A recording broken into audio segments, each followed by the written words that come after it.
सो बात करते हैं पार्ट 5 की। ये पार्ट 5 है भाई। पार्ट 5 किसका? GS4 टेस्ट नंबर 2 का पार्ट 5 है, जहाँ पे हम 3 केस स्टडीज़ करेंगे, है ना। 3 क्वेश्चंस होंगे, 3 केस स्टडीज़ होंगे, जो कि लास्ट केस स्टडीज़ होंगे इस GS4 के टेस्ट नंबर 2 का। सो स्टार्ट करते हैं भाई। क्वेश्चन नंबर 10 क्या है? क्वेश्चन नंबर 10 है, you are appointed as the district magistrate of a remote region known for its endemic poverty and the lack of basic amenities. The region has a history of corrupt practice and a culture of secrecy within the government. As the district magistrate, you are responsible for overseeing various department projects aimed at improving the lives of the local communities. In this challenging environment, you come across an alarming situation. You receive credible information that a significant amount of fund allocated for a crucial infrastructure project in the region has been blazed by influential individuals within the government machinery. This embezzlement has severely compromised the project's progress, leaving the community deprived of essential service. As you delve deeper into the matter, you realize that exposing the corruption and holding the culprit accountable will require transparency and information sharing, which goes against the prevailing culture of secrecy. The influential individuals involved in the embezzlement have strong political connections and can potentially jeopardize your career if you take a stand against them. इसमें हमको पहले क्या करना है? ए है, discuss the philosophical basis of governance and probity in context of this scenario. Analyse the importance of information sharing and transparency in government for ensuring probity in governance. C है, access the potential consequences of exposing the embezzlement on district magistrate's career and personal safety. Propose a course of action for the district magistrate to uphold probity in governance while minimizing personal risk. Okay, so तरह से simple से जो common तरह के case studies आते हैं उस प्रकार का है. सबसे पहले हम इंट्रोडक्शन में हम बेसिक बताएंगे कि हाँ भाई केस स्टडीज़ में बताया क्या गया है. ठीक है. So as the newly appointed district magistrate, as the newly appointed district magistrate of a poverty stricken region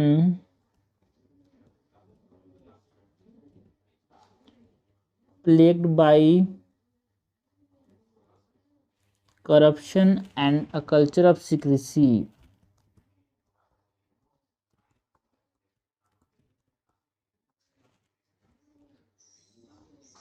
Okay, and the responsibility to oversee development projects brings forth a challenging situation. The responsibility to oversee development projects brings forth a challenging situation.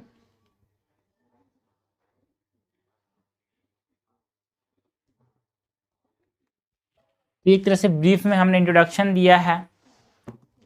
पहला question देखते हैं. पहला question क्या है भाई? Discuss the philosophical basis of governance and probity in the context of this scenario. तो यहाँ पे एक आंसर लिखेंगे, governance and probity must be based on the following philosophical principles.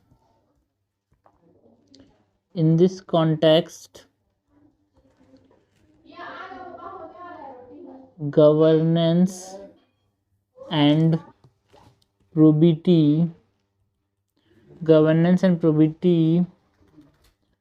must be based on the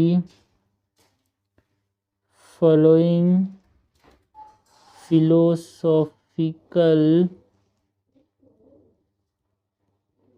principles.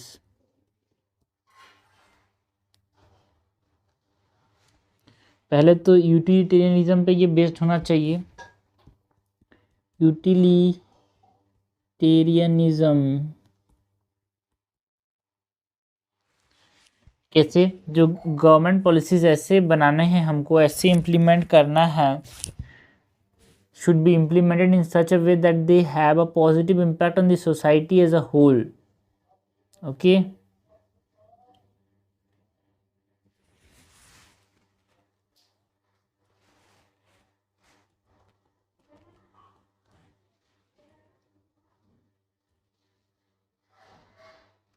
They have positive impact on society as a whole.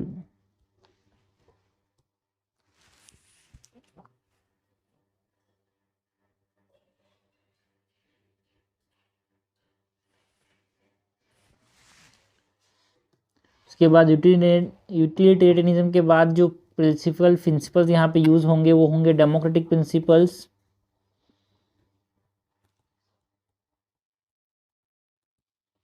कैसे भाई? Democratic principles मतलब क्या? जो गवर्नेंस है, ऐसे लिखते हैं, जो पहले वाला है उसको ऐसे लिखते हैं, government policies should be implemented in such a way that they have a positive impact on society as a whole। तो ये यूटिलिटेरियनिज्म का कॉन्सेप्ट पे बेस्ड होना चाहिए, जो गवर्नमेंट पॉलिसीज हैं वो। दूसरा है democratic principles.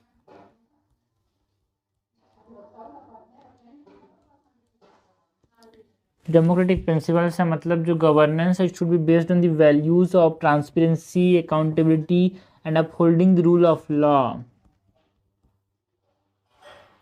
Governance should be based on the values of transparency, accountability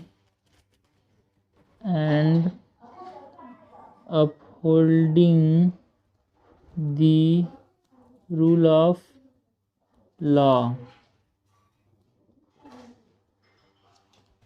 democratic principles पे गवर्नेंस बेस्ड होना चाहिए। और क्या है भाई? And the governance should also be based on social and economic equality के ऊपर। ठीक है, जो गवर्नेंस पॉलिसी से हम ऐसे बनाएं जिससे जो रिसोर्सेज हैं उनको बराबर बटे भाई, कोई पीछे ना रह जाए। सो सोशल एंड इकोनॉमिक इक्वालिटी को देखते हुए हमको नियम बनाना है। Okay. Government policies must ensure that everyone has a fair share of the resource and that no one is left behind। Okay.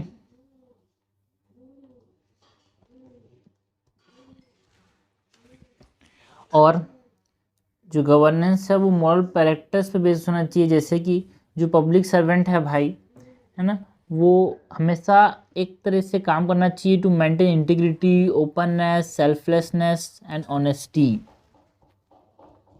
So the governance should be based on moral characters, मतलब public servants should act in a way that is consistent with the values, act in the values of integrity, openness and honesty.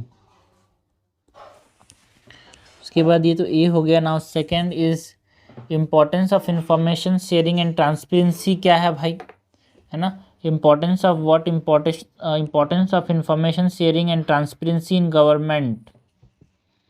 Second part, second जो question है वो क्या है. पहले तो हमने देख लिया भाई फिलोसॉफिकल बेसिस ऑफ गवर्नेंस हमने देख लिया. सेकेंड है importance of information sharing and transparency in government. Importance क्या है भाई किसका, importance of information sharing and transparency, इसके बारे में हमको बताना है. B is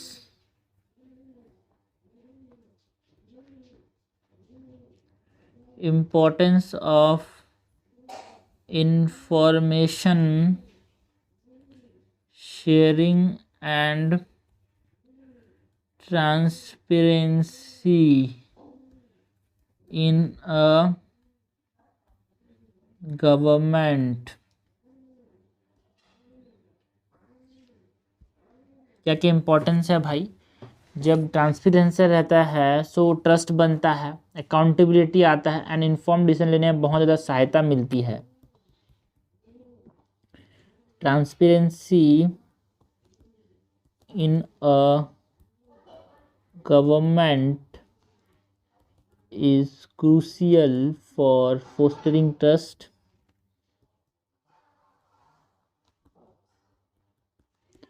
ensuring accountability,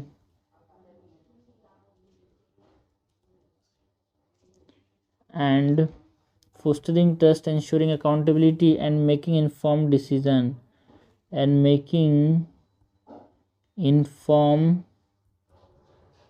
decisions.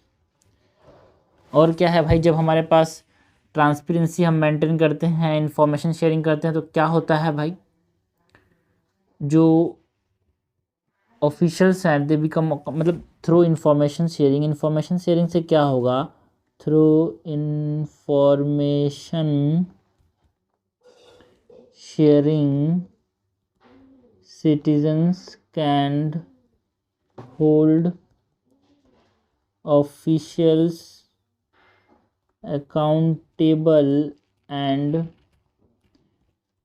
participate in the democratic process.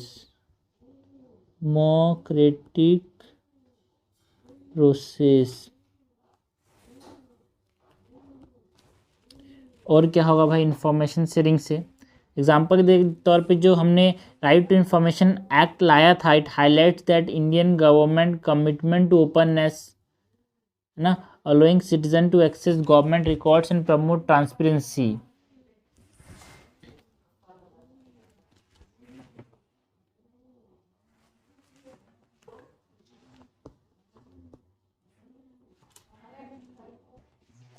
यहाँ पे हम एग्जाम्पल देंगे राइट टू इंफॉर्मेशन एक्ट का. Example like the right to information act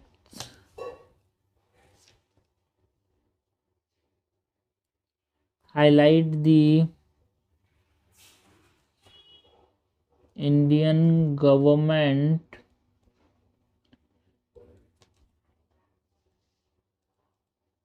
commitment to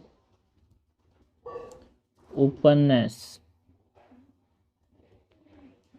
okay, now ये तो हो गया हमारा बी वाला बी वाला क्या बोल रहा था भाई, analyse the importance of information sharing, हमने इम्पोर्टेंस बता दिया। नाउ हमको बताना है consequences of exposing the embellishment, है ना, जब हम एक्सपोज कर देंगे ये जो करप्शन चीज़ें हो रही हैं उसको, उससे क्या क्या कॉन्सिक्वेंसेस होंगे भाई, ठीक है। सो consequences of exposing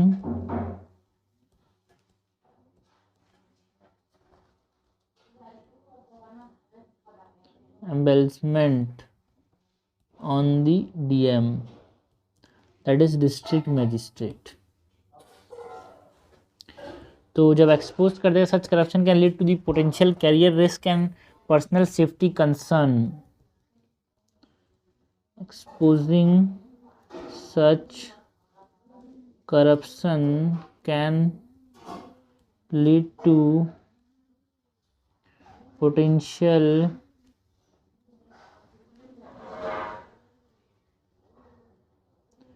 career risk and personal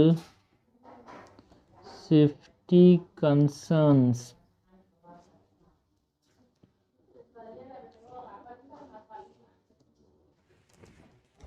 और क्या कॉन्सिक्वेंसेस है भाई, द डिस्ट्रिक्ट मैजिस्ट्रेट में face political pressure and risk retaliation, because यहाँ पे इन्फ्लुएंशियल पीपल्स इन्वॉल्व हैं भाई।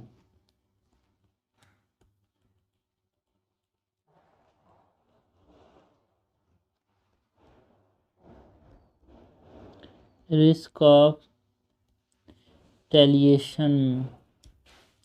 सो ये क्या हो गया, कॉन्सिक्वेंस ऑफ एक्सपोजिंग एम्बेरसमेंट में दो कॉन्सिक्वेंस है, एक पर्सनल सेफ्टी भी ख़त्म हो सकती है, कैरियर भी जा सकता है, एंड सेकंड है हमारे पास जो पॉलिटिकल प्रेशर है उसकी वजह से भी यहाँ पे दिक्कतें आ सकती हैं, रिस्क ऑफ रिटेलिएशन भी देखने को मिलता है। नाउ फोर्थ नंबर इसके बाद हमारे पास हमसे पूछा गया propose a course of action for district magistrate. Course of action क्या करना चाहिए उसके बारे में हमको बताना है ना। पूरा पढ़ते हैं, क्वेश्चन क्या है भाई, propose a course of action for district magistrate to uphold probity in governance while minimising personal risk. Probity को ज़्यादा से ज़्यादा करना है और मिनिमाइज करना है रिस्क को। किस प्रकार से हमको काम करना चाहिए वो लिखा है, हमको कोर्स ऑफ एक्शन बताना है भाई। डी है course of action for the DM conducting the internal investigation. उनको ठीक से ये आइडेंटिफाई करना चाहिए कि कौन कौन से इंडिविजुअल्स यहाँ पे इन्वॉल्व हैं। So conducting a thorough internal investigation and identify the individual involved। Okay, उसके बाद जो लीगल फ्रेमवर्क है उसका यूटिलाइज करना चाहिए, जैसे कि जो एंटी करप्शन लॉज हैं, जो विजिलेंस कमीशन है, उनका इस्तेमाल करना चाहिए to expose the corruption and ensure accountability. Utilising legal framework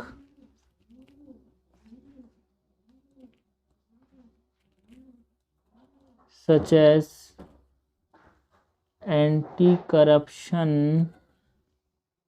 laws and vigilance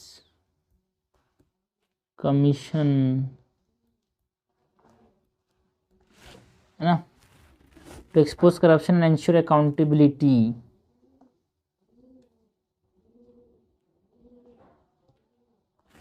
और क्या करना चाहिए भाई, अगर खुद को दिक्कत हो रही है तो उनको खुद का प्रोटेक्शन भी मेंटेन करना चाहिए, है ना, seeking protection through appropriate channels and documenting evidence and maintaining transparency in action to contribute to a stronger case against corruption.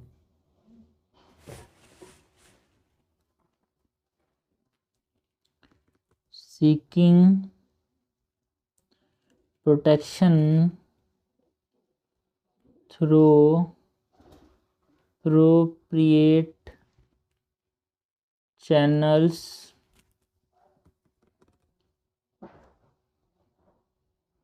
documenting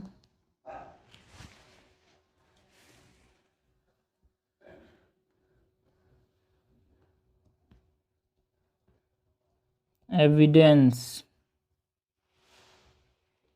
ऐसे लिखते हैं, seeking protection through appropriate channels, documenting evidences and maintaining transparency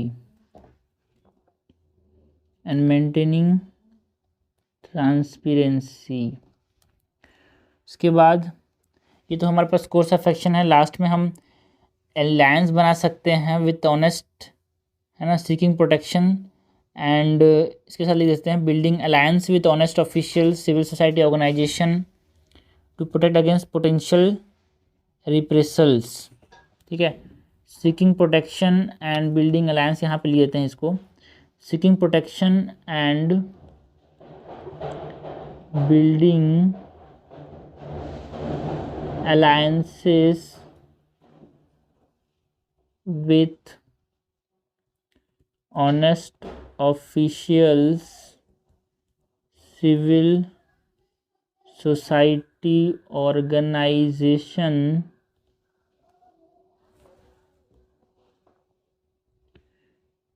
for support and media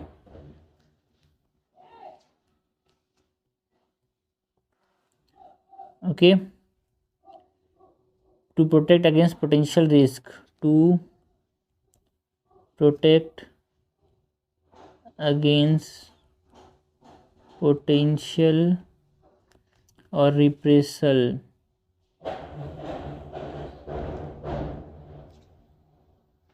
Okay, last में conclude करेंगे by mentioning that it is through the unwavering commitment to serve the public interest that real change can be achieved, inspiring others to follow the path of ethical conduct and good governance.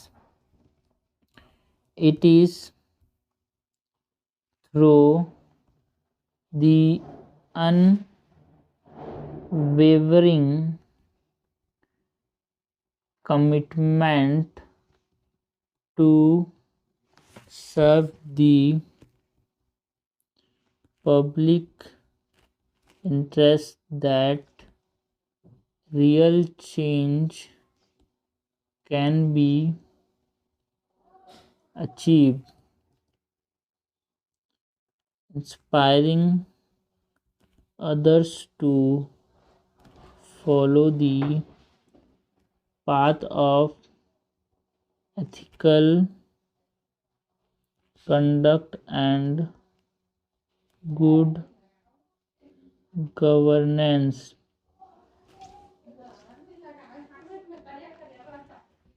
Okay, तो हमने ये वाला भी कर लिया। Course of action हमारा क्या होना चाहिए भाई, कोर्स ऑफ एक्शन से हम इंटरनल इन्वेस्टिगेशन करेंगे, फिर इलीगल फ्रेमवर्क यूटिलाइज करेंगे, उसके बाद प्रोटेक्शन मांगेंगे भाई, एंड हम अलायंस भी बनाएंगे ऑफिशियल्स जो कि है, building alliance with the honest official civil society organisation, media का इस्तेमाल करेंगे जिससे प्रोटेक्शन मिले फ्रॉम द पोटेंशियल रिप्रेशल्स और पोटेंशियल जो रिस्क है उससे।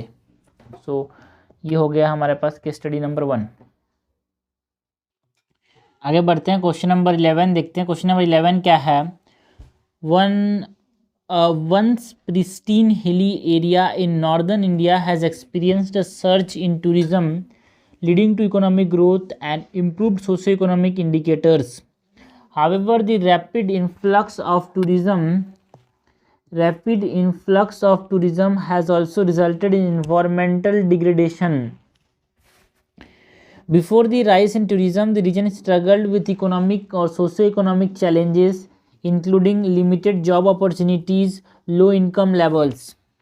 The emergence of small business, hotels, and tourism-related ventures brought new employment opportunities and increased income for the local communities. In economic growth, this economic growth was seen as a positive step toward addressing socioeconomic disparities and improving the standard of living. However, the unchecked growth of tourism has taken a toll on the region's environment. Deforestation, habitat destruction, increased pollution have threatened the ecological balance and natural beauty of the region. Environmental NGOs advocate for strict measures including the removal of small businesses, hotels to mitigate environmental degradation, while their intention are to preserve the region's delicate ecosystem. This proposed solution raises concern about the livelihood of the local opportunities or local communities.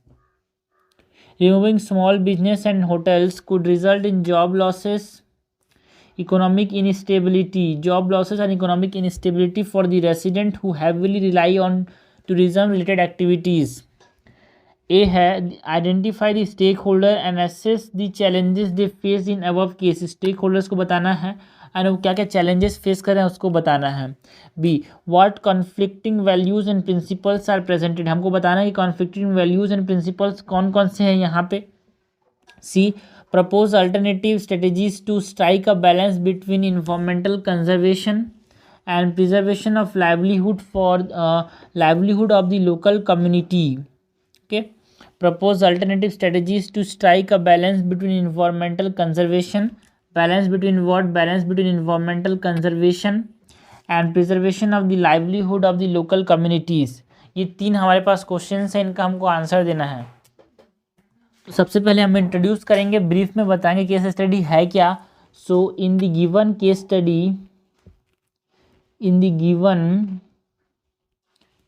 Case study the hilly area in northern India has experienced environmental degradation due to a surge in tourism.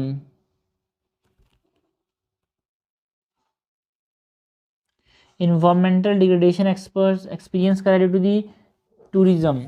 Okay, तो एक तरह से brief में हमारे पास case study के बारे में है. उसके बाद हमको बताना है कि कौन कौन से यहाँ पे स्टेक होल्डर्स इन्वॉल्व हैं, उसके बारे में हमको बताना है एंड क्या क्या चैलेंजेस वो फेस कर रहे हैं उसके बारे में हमको बताना है.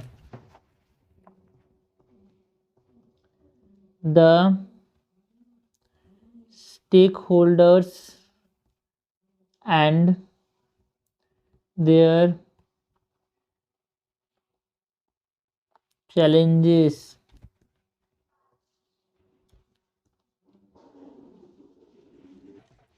इससे पहले तो यहाँ पे जो विलेजर्स हैं है ना, वो एक स्टेक होल्डर्स हैं, इनको लाइवलीहुड चला जा रहा है. भाई अगर हमने उसके जो क्वेश्चन में क्या बोल रहा है ना, यहाँ पे देखो क्या बोल रहा है. Environmental NGOs advocate for strict measures including the removal of small businesses, hotels, mitigate environmental degradation. While their intention are to preserve the region's delicate ecosystem, their proposed solution will raise concern in the livelihood of the local communities because small business ख़त्म कर देंगे, hotels ख़त्म कर देंगे तो उनके जो jobs चले जाएंगे, इकोनॉमिक इनस्टेबिलिटी आ जाएगा. सो पहला जो स्टेक होल्डर वो कौन है भाई, विलेजर्स. एंड विलेजर्स में यहाँ पे क्या है भाई, risk of losing livelihood without alternative solutions to mitigate environmental degradation. Okay, villagers में क्या दिक्कत है भाई कि उनका जो लाइवलीहुड है वो जा सकता है without alternative solution to mitigate environmental degradation. अगर हम दूसरा सॉल्यूशन नहीं निकाला तो जो एनजीओज हैं एंड जो इन्वायरमेंटलिस्ट हैं वो भी एक तरह से स्टेक होल्डर हैं, बिकॉज ये क्या कर रहे हैं, it raise awareness but creating concern for villages livelihood. जागरूकता तो फैला रहे हैं लेकिन जो जिंदगानी है उसको छीन ले रहे हैं, किसके, विलेजर्स की। Raising awareness but creating concerns for villagers livelihood. और कौन स्टेक होल्डर्स हैं भाई, जो टूरिस्ट जो यहाँ पे आ रहे हैं वो भी हैं, because minimising environmental impact while enjoying the natural beauty. इनको क्या करना चाहिए, अपना इन्वायरमेंट का जो इम्पैक्ट है उसको कम करना चाहिए भाई, बट नेचुरल ब्यूटी को साथ ही साथ इंजॉय भी करना चाहिए। So minimising environmental impact while enjoying the natural beauty. और कौन कौन स्टेक होल्डर्स हैं, जो लोकल गवर्नमेंट है वो भी स्टेक होल्डर्स, बिकॉज उसकी जब यहाँ पे अपॉर्चुनिटी बनती है उसका ये मतलब उसका ये हक बनता है, वहाँ पे जिम्मेदारी बनती है कि वो एक बैलेंस्ड करे किसके किसके बीच में, economic growth and environmental protection के बीच में। So local government is also the stakeholder here. And local government का क्या बनता है भाई, जिम्मेदारी की, it balancing economic growth and environmental protection for mutual benefit। और कौन स्टेक होल्डर्स है भाई, जो होटल के ओनर्स हैं या फिर बिजनेस हैं वो भी एक तरह से स्टेक होल्डर्स हैं, बिकॉज अगर ये सस्टेनेबिलिटी को ऐसे सस्टेनेबिलिटी मेजर्स उसने ऑपरेट कर लिए तो उनकी प्रॉफिट भी कॉम्प्रोमाइज़ हो सकता है, होटल्स एंड बिजनेसेस का। सो होटल ओनर्स भी एक तरह से स्टेक होल्डर्स हैं। Hotel owners and businesses, hotels owners and businesses, because adapting operations for sustainability without compromising profitability। ये एक चैलेंज बनता है यार। सो कौन कौन स्टेक होल्डर्स से हमारे पास, मेनली 5 स्टेक होल्डर्स हैं। कौन कौन है भाई, विलेजर्स हैं, हमारे पास एनजीओज हैं, हमारे पास टूरिस्ट हैं, हमारे पास लोकल गवर्नमेंट है, हमारे पास होटल ओनर्स एंड बिजनेसेस हैं।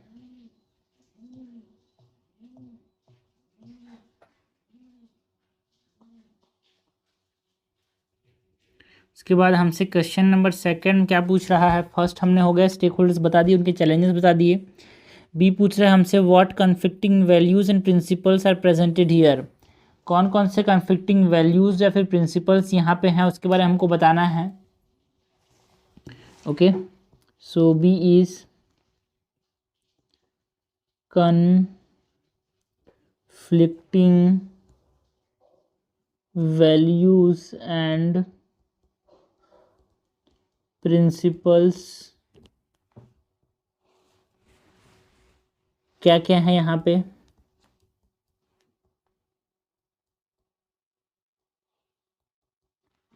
सबसे पहले तो हमको एक बैलेंस बनाना है between the profit and environmental damage, because tourism का जो शॉर्ट टर्म इकोनॉमिक गेन है, it clash with the long term sustainability of industry due to environment degradation.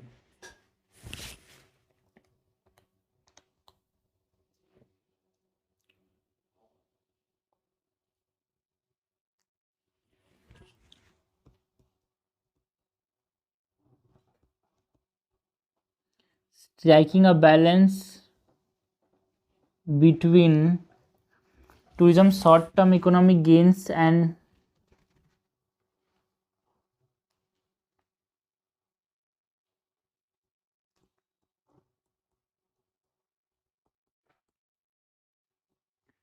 short term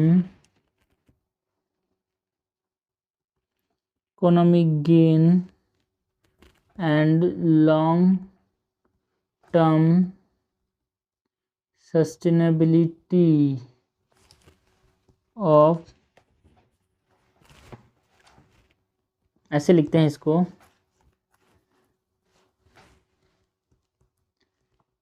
striking a balance between profit and environmental damage. ये एक हमारे पास conflicting values हैं, because tourism से short term gain हो रहा है but long term industrial damage या फिर इन्वायरमेंटल डिग्रेडेशन हो रहा है।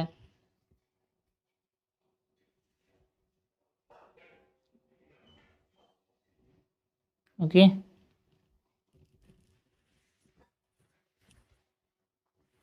तो पॉइंट्स में लिख के ख़त्म करते हैं इसको।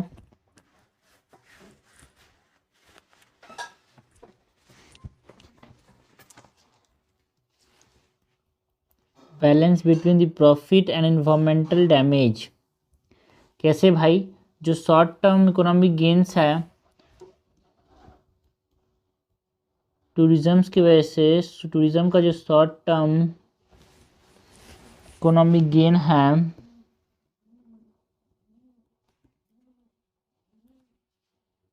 it clash with long term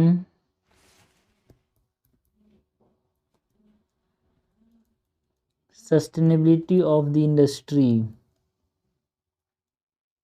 okay so एक बैलेंस रहना बहुत ज़रूरी है।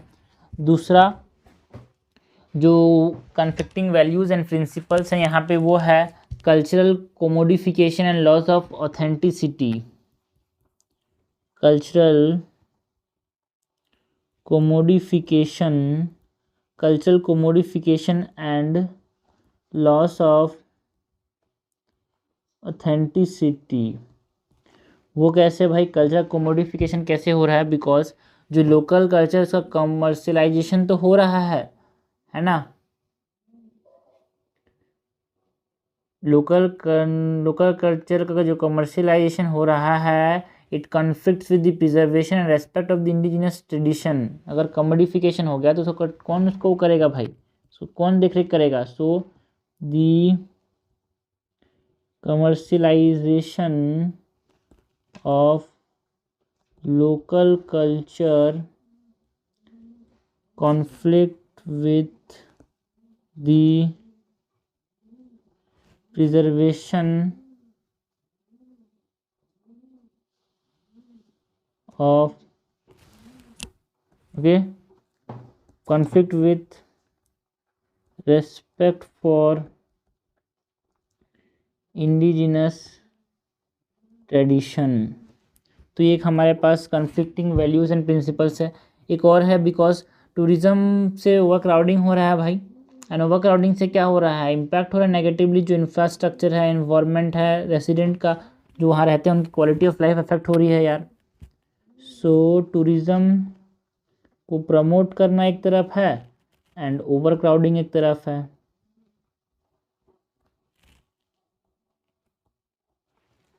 Tourism promotion and over crowding negatively impact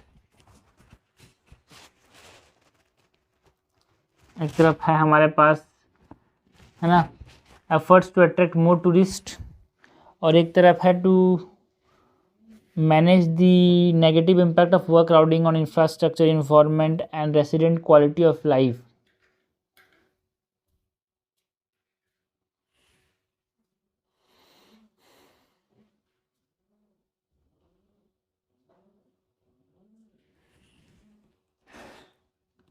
Efforts to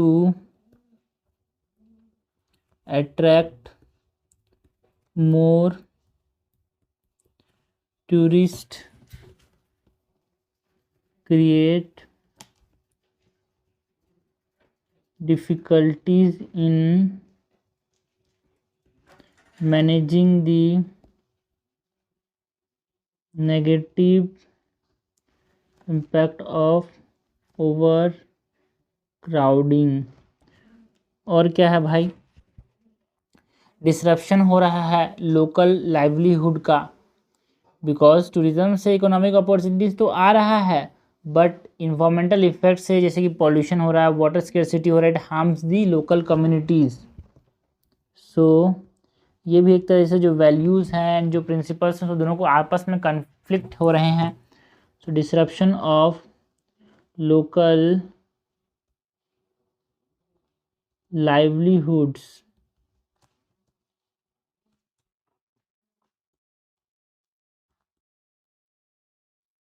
while tourism provides economic opportunities, its environmental effects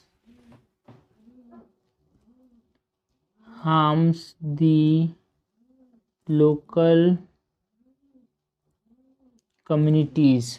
तो ये हमारे पास क्या हो गया, these are all the conflicting values and principles. पहले तो हमको एक बैलेंस बनाना है between the profit and environment. दूसरा, हमारे पास जो कल्चर को मॉडिफिकेशन हो रहा है उससे जो लॉस ऑफ ऑथेंटिसिटी, मतलब जो respect for the indigenous culture है, ट्रेडिशन है, वो लॉस हो रहा है। तीसरा, हमारे पास टूरिज्म को प्रमोट करते हुए हमको एक तरह से ओवर क्राउडिंग के जो दिक्कतें हैं उसको भी मैनेज करना है। और ये सब चीज़ों से हमारे पास जो डिसरप्शन हो रहा है लोकल कम्युनिटीज़ का, क्योंकि टूरिज्म इकोनॉमिक अपॉर्चुनिटीज़ तो प्रोवाइड कर रहा है, बट जो उनका क्वालिटी ऑफ लाइफ है, जो लोकल कम्युनिटीज़ रहते हैं वहाँ पे, उनका पानी का दिक्कत हो रहा है भाई, पॉल्यूशन हो रहा है, सो उससे उनका लाइवलीहुड डिसरप्शन हो रहा है। That is from pollution and water scarcity.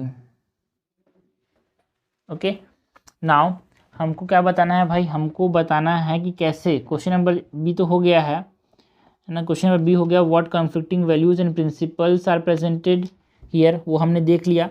Mainly 4 हैं भाई, बिटवीन बैलेंस बनाना है between profit and environmental degradation. और क्या करना है भाई, हमको कल्चरल को मॉडिफिकेशन जो हो रहा है, एक तरफ हो रहा है लॉस ऑफ ऑथेंटिसिटी, उसको देखना है। एक तरफ हमारे पास टूरिज्म को प्रमोट करने की बात हो रही है, और दूसरी तरफ ओवर क्राउडिंग की वजह से जो दिक्कतें आ रही है उसको सॉल्व करने की बात हो रही है, और डिसरप्शन हो रहा है लोकल लाइवलीहुड का, लोगों का। तो ये हो गया बी। सी है, propose alternative strategies to strike a balance between environmental conservation and preservation of livelihood of the local communities। हमको अल्टरनेटिव स्ट्रेटजीज बताना है जिससे हम क्या कर पाएँ, इनके यहाँ के जो इन्वायरमेंटल कंजर्वेशन भी कर पाएँ, और एज इट इज़ हम जो लाइवलीहुड है उसको बना पाएँ। ठीक है, सो अल्टरनेटिव स्ट्रेटजीज क्या क्या होंगे भाई। सी है, alternative strategies to strike a balance। पहला, हमको रेगुलेट करना होगा जो सस्टेनेबल टूरिज्म प्रैक्टिस है उसको,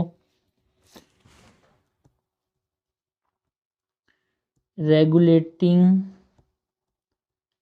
sustainable tourism practice. Regulating sustainable tourism practice, जिससे क्या होगा, इन्वायरमेंटल इम्पैक्ट मिनिमाइज हो पाएगा। To minimise environmental impact.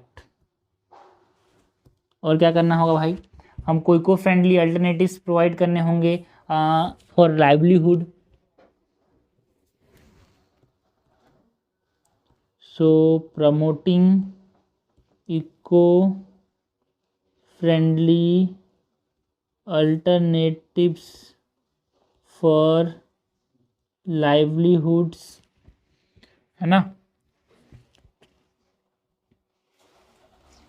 और क्या करना होगा भाई, हमको सस्टेनेबल प्रैक्टिस के बारे में उस जो लोकल रहते हैं वहाँ पे, है ना, जो स्टेक होल्डर्स जिसमें विलेजेस आ रहे हैं, एनजीओज आ रहे हैं, टूरिस्ट आ रहे हैं, लोकल गवर्नमेंट आ रहा है, होटल ओनर्स और बिजनेसेस आ रहे हैं, उनको हमको इन्फॉर्म करना है about sustainable practice and environmental importance के बारे में।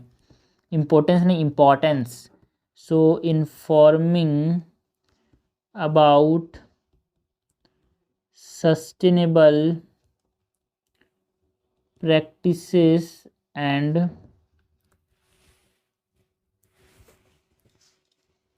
ओके यहाँ पे informing whom, informing the stake holders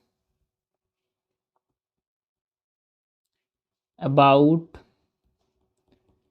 sustainable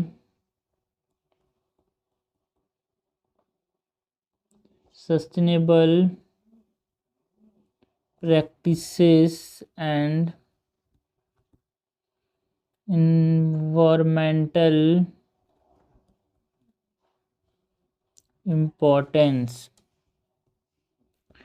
और क्या करना है भाई, हमको क्या क्या अल्टरनेटिव्स हैं हमारे पास, है ना। एक डिसीजन मेकिंग जो करेंगे उसको एक बैलेंस सॉल्यूशन के साथ करेंगे, बिकॉज हम सबके साथ मिल के ना म्यूचुअली बेनिफिशियल सॉल्यूशन निकाल सकते हैं, है ना। Engaging stakeholders in inclusive decision making process to find mutual beneficial solution. Engaging stakeholders in inclusive decision making process to find mutually beneficial solution, है ना। सारे को एक साथ इंगेज करना बहुत एक तरह से हमारे पास अल्टरनेटिव है जो हम कर सकते हैं। मतलब एक तरह से हमसे पूछा क्या क्या कर सकते हैं भाई, some alternative strategies to strike a balance between the environment conservation as well as the preservation of the livelihood. क्या क्या कर सकते हैं हम उनके लाइवलीहुड को बचाने के लिए, साथ ही साथ इन्वायरमेंट को कंजर्व करने के लिए, बिकॉज अगर हम ज़्यादा इन्वायरमेंट कंजर्व करने की कोशिश करेंगे तो उनका लाइवलीहुड चला जाएगा। सो हमको दोनों के बीच में एक बैलेंस बना के रखना है। ओके, सो हम यहाँ पर रिसोर्स मैनेजमेंट एंड कंजर्वेशन की बात कर सकते हैं। जो नेचुरल रिसोर्स उसको प्रोटेक्ट करेंगे through reforestation, waste management and waste uses control करके हम यहाँ पे क्या कर सकते हैं, जो रिसोर्स मैनेजमेंट एंड कंजर्वेशन कर सकते हैं भाई, जिससे इन्वायरमेंट भी कंजर्व रहेगा, उनका लाइवलीहुड भी रहेगा। सो रिसोर्स ऐसे लिखते हैं, protecting natural resources through reforestation, waste management and water usage control, ये कर सकते हैं, जिससे हमारे पास लाइवलीहुड भी बच जाएगा, है ना। क्योंकि उन जो होटल्स हैं वो तो रहेंगे, साथ साथ बाकी जब दिक्कतें हैं उनको सॉल्व करके हम लाइवलीहुड भी बचा लेंगे और इन्वायरमेंट कंजर्व कर लेंगे। उसके बाद हम एनफोर्स कर सकते हैं, है ना, enforcement of permits, visitor quotas and regular monitoring करेंगे, जिससे क्या होगा, जो हम यहाँ पे रेस्ट्रिक्ट कर देंगे certain activities in the sensitive areas, है ना, जिससे हमारे पास इन्वायरमेंट भी कंजर्व रह जाएगा और जो टूरिज़्म वो भी अच्छे से चलेगा। So assessing environmental impact to control the numbers of tourists and restricting certain activities in sensitive areas। Okay, so ये हमारे पास क्या हो गया कि कैसे हम एक अल्टरनेटिव्स बताओ, हमको बोला था कि कैसे हम बैलेंस करेंगे between environmental conservation as well as उनका लाइवलीहुड को भी बचाना है भाई। ज़्यादा टूरिज्म को रोक दिया तो हमारे पास लाइवलीहुड कहाँ से आएगा, उनका दिनचर्या कैसे चलेगा, जिंदगानी कैसे चलेगा। तो हम साथ ही साथ इन्वायरमेंट प्रोटेक्शन भी करेंगे, कुछ जहाँ पे इको सेंसिटिव एरियाज है वहाँ पे जाने से उनको रोक देंगे, है ना, जिससे इन्वायरमेंट कंजर्व हो जाएगा, बाकी सब एरिया में वो जा सकते हैं। सो लाइवलीहुड भी उनका बच जाएगा, लाइवलीहुड भी चल जाएगा। सो हमने थर्ड वाला भी कर लिया। लास्ट में हम कंक्लूड करेंगे by mentioning that balancing environment preservation and socio-economic stability can be achieved through sustainable tourism practice, education and collaboration between stakeholders. Balancing environmental preservation and socio-economic stability can be achieved through sustainable tourism practice, education and collaboration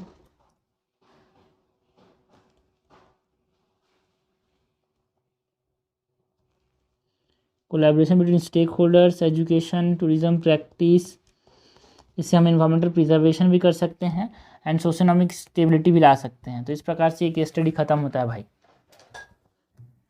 आगे बढ़ते हैं, last question देखते हैं। Question number 12 है, in the complex landscape of corporate governance striking a balance between the profit generation, livelihood and various other dimensions is a formidable task. Corporations today face a multitude of challenges, including not only the ethical implications of corruption, but also the impact on the environment and the responsible use of emerging technologies like artificial intelligence.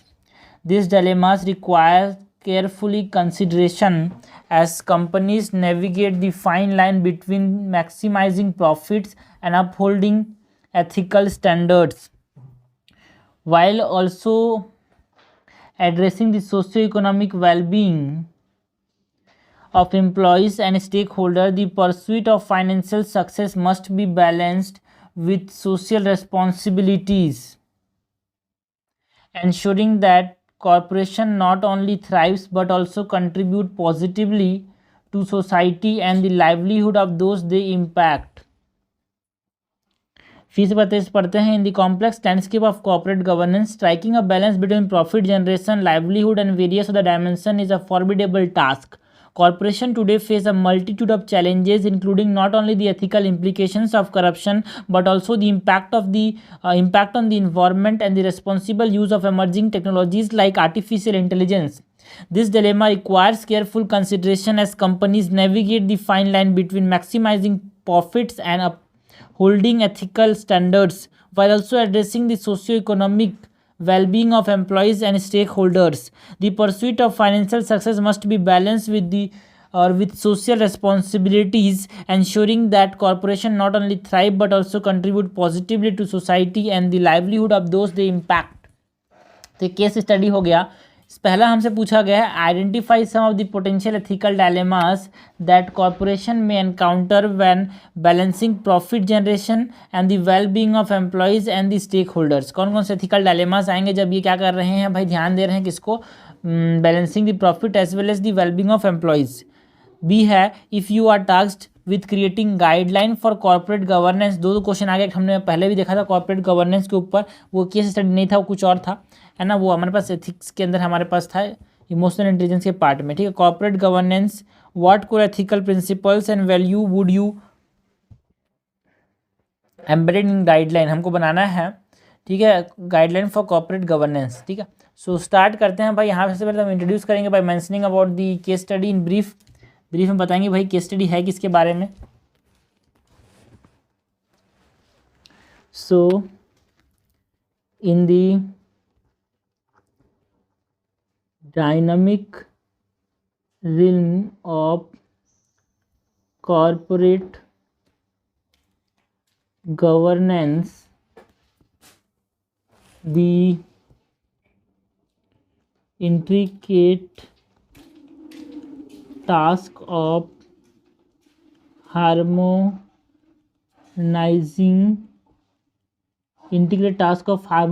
profit generation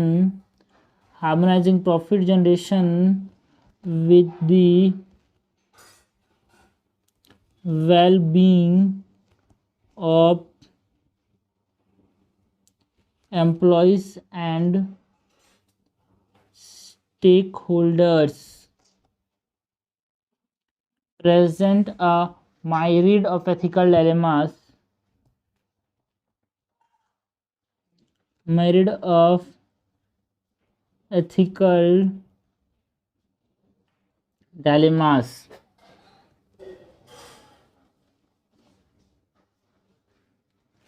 okay. So यहाँ पे जो ethical dilemmas हैं वो कौन कौन से हैं भाई? सबसे पहले हमसे क्वेश्चन बोल रहा है about the potential ethical dilemmas that the corporation may encounters. So the ethical dilemmas are, पहला है भाई एम्प्लॉय का एक्सप्लॉयटेशन हो रहा है, ठीक है,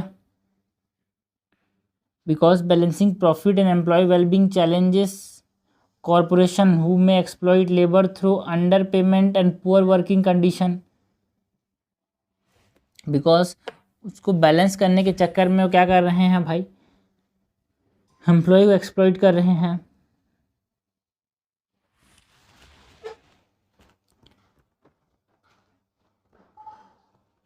एम्प्लॉय, इसको ऐसे लिखते समझ आया ज़्यादा अच्छे से, देखो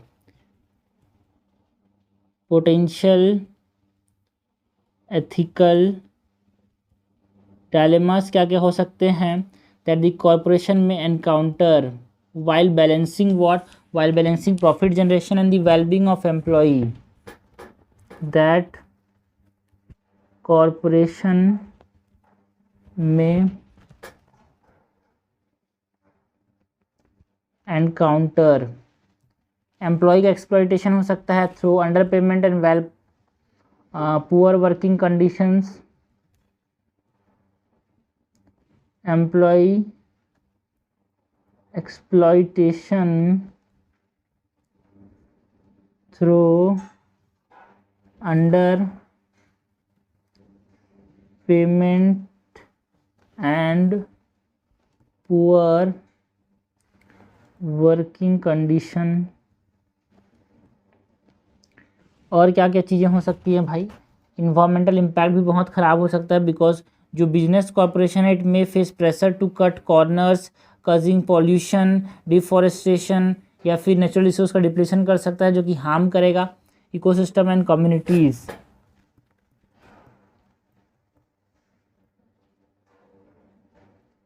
environmental impact,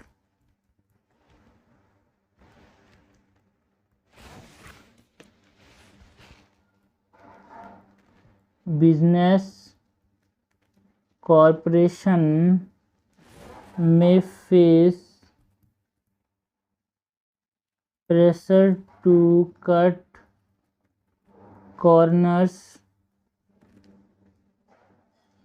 causing pollution, deforestation और depletion of natural resources.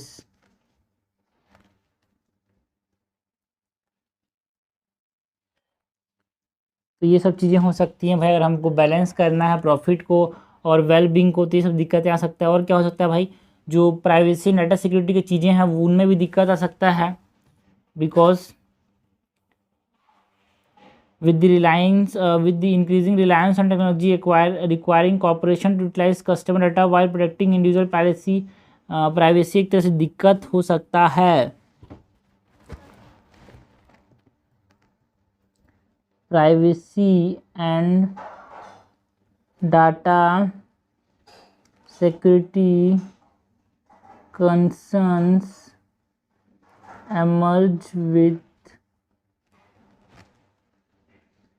the increasing reliance on technology. इसके बाद प्रोडक्ट सेफ्टी की बात करें, फॉर एग्जांपल जो फार्मास्यूटिकल कंपनी है may rush to release the drug without conducting thorough safety testing. So अगर हमने प्रॉफिट को भी देखा और एम्प्लॉय की भलाई को देखा तो प्रोडक्ट सेफ्टी हैम्पर हो सकता है यार। कैसे? एग्जाम्पल के तौर पे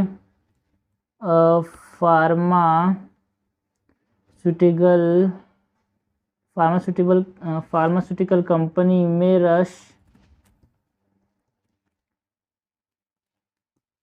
the release of a drug without conducting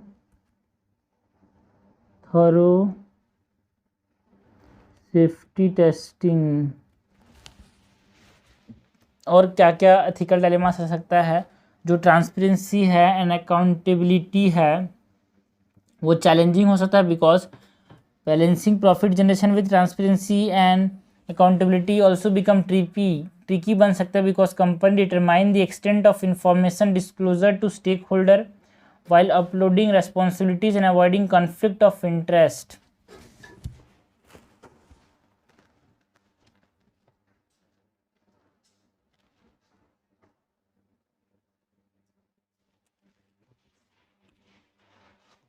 उसके बाद एक और चैलेंज आ सकता है about the transparency and accountability. Transparency and accountability।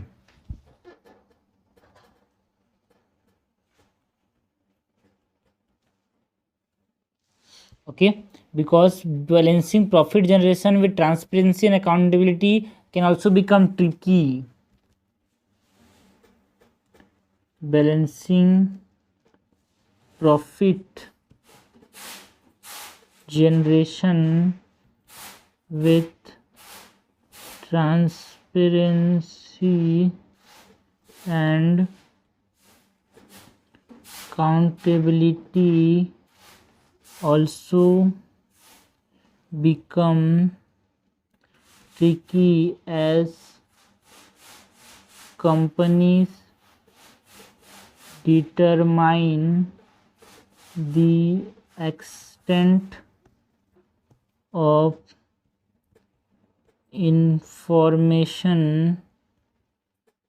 disclosure to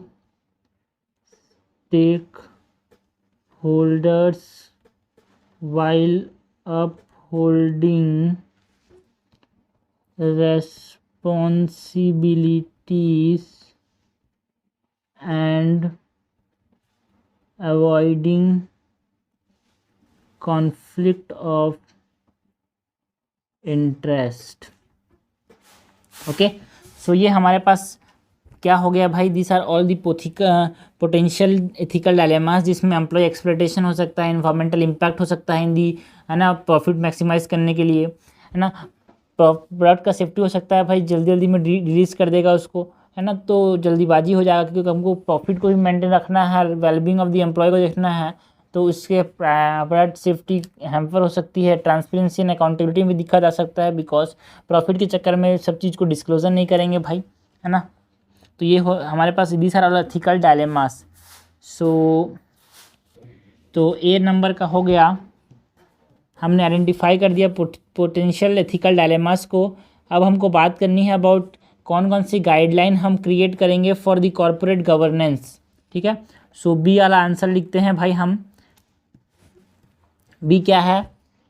what are the हम जो बनाएंगे क्या बोलते हैं guidelines, task was with guideline for the corporate governance जब हम बनाएंगे, so I would embed the following core ethical principles and values. हमसे कोर एथिकल प्रिंसिपल्स क्या क्या हम डालेंगे उसके अंदर जब क्रिएटिंग गाइडलाइंस हम जो प्रोसेस करेंगे गाइडलाइंस का तो बनाने का, तो क्या क्या हम एथिकल वैल्यूज इसमें डालेंगे।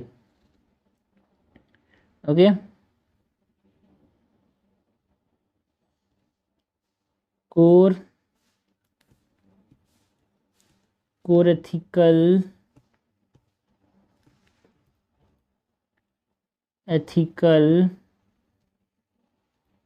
Principles and values while creating guidelines।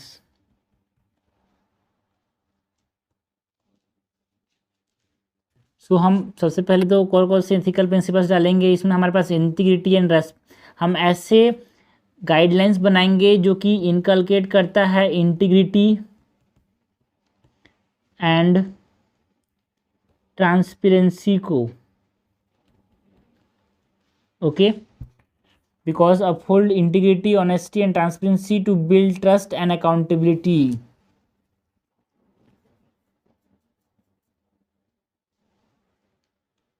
ऐसे लिखते हैं हम, ऐसे चीज़ों पर ध्यान रखेंगे। मतलब I would embed the following core ethical principles.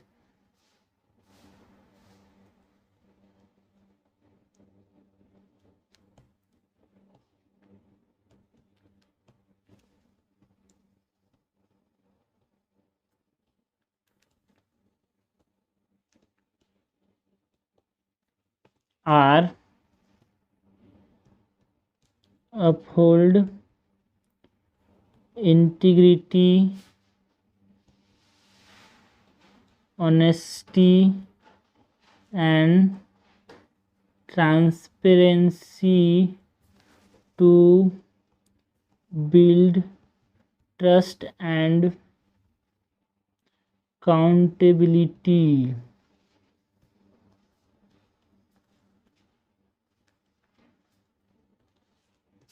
और क्या करेंगे भाई, we should respect for the stakeholders. ऐसे नियम बनाएंगे जो कि रेस्पेक्ट करता है स्टेक होल्डर के इंटरेस्ट को, तभी हम ऐसी चीज़ बना पाएंगे जो कि प्रमोट करता है what wellbeing of the employees.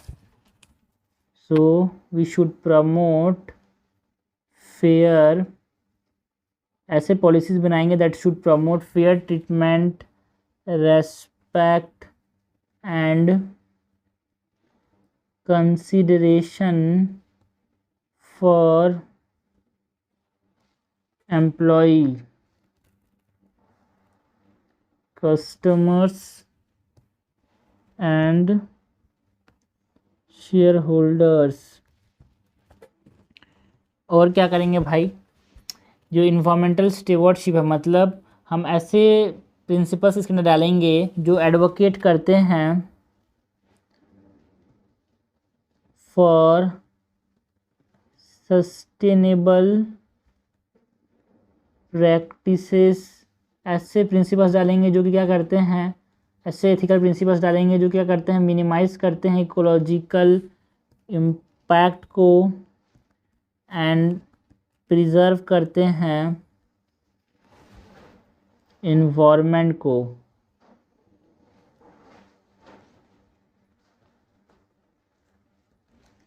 और क्या क्या करेंगे भाई, हम एंगेज करेंगे इनिशिएटिव्स, एंगेज होंगे सोशल रिस्पॉन्सिबिलिटीज़ के अंदर। मतलब जो सोशल रिस्पॉन्सिबिलिटीज़ वाला जो, ओके, उसके बाद हम एंगेज होंगे in initiatives that benefit society, contributing to community well-being and development। और क्या करेंगे भाई, टेक्नोलॉजी का अच्छे से इस्तेमाल करेंगे, एथिकल यूज़ ऑफ टेक्नोलॉजी करेंगे जो कि अलाइंड होगा with the societal values. Emphasize मतलब ethical use of technology, emphasize responsible and ethical development, deployment and use of technology that is aligned with societal values। ऐसी चीज़ों को हम इनकॉर्पोरेट करेंगे तभी क्या होगा, हम अच्छा एक गाइडलाइन बना पाएंगे फॉर द कॉर्पोरेट गवर्नेंस। और क्या करेंगे भाई, अकाउंटेबिलिटी एंड कंप्लायंस को हम ध्यान से ऐसे रूल्स बनाएंगे जो कि अकाउंटेबिलिटी के मैकेनिज़म्स को इनकॉर्पोरेट करता है ना, जिसमें लीगल स्टैंडर्ड्स होंगे, एथिकल स्टैंडर्ड्स होंगे for the non compliance of this method. So accountability and compliance को जो गाइडलाइंस फॉलो करें उस पे उसको ध्यान में रखते हुए हम नियम बनाएंगे। सो establish mechanisms for accountability including regular reporting, independent audits and consequences for non-compliance with legal and ethical standards। Okay, so ये हो गया हमारा क्वेश्चन नंबर 2। क्वेश्चन नंबर 2 क्या बोल रहा था भाई, if you are task to creating a guideline for corporate governance, तो आप कौन कौन से एथिकल प्रिंसिपल्स को ध्यान में रखोगे। हम इंटीग्रिटी का ध्यान में रखेंगे, हम ट्रांसपेरेंसी का ध्यान में रखेंगे, हम रेस्पेक्ट करेंगे हर स्टेक होल्डर्स के इंटरेस्ट को, इन्वायरमेंटल स्टेवर्डशिप पे फोकस करेंगे भाई, हम एथिकल यूज़ ऑफ टेक्नोलॉजी की बात करेंगे एंड लास्ट में हम अकाउंटेबिलिटी एंड कंप्लायंस की बात करेंगे। ऐसे ऐसे जो प्रिंसिपल्स हैं उनमें हम इन कोर इथिकल वैल्यूज़ का ध्यान में रखते हुए बनाएंगे भाई नियम। ठीक है, सो बी भी हो गया। लास्ट में हम कंक्लूड करेंगे by mentioning that in the business world one encounter the conflict of interest that and conflict of interest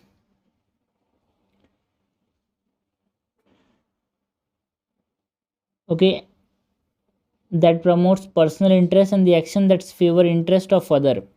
However, having strong ethical standards will help to navigate through such conflicts। okay, in business world one encounters conflict of interest that promote that is situation जिसमें one will have to choose between action that promotes personal interest and the action that favor the interest of other। ठीक है ना, ऐसे situations होते हैं। so इन situation में क्या होगा भाई,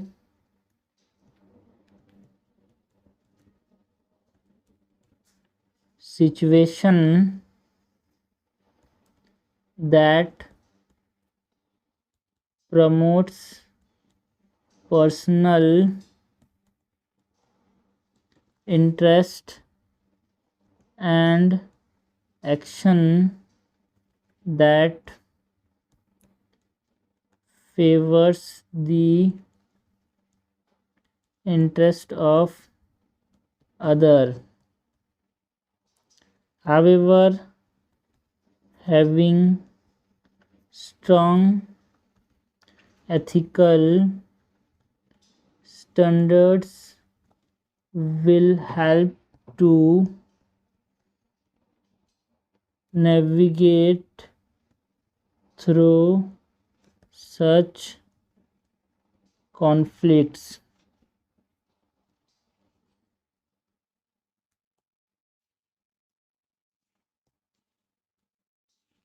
ओके,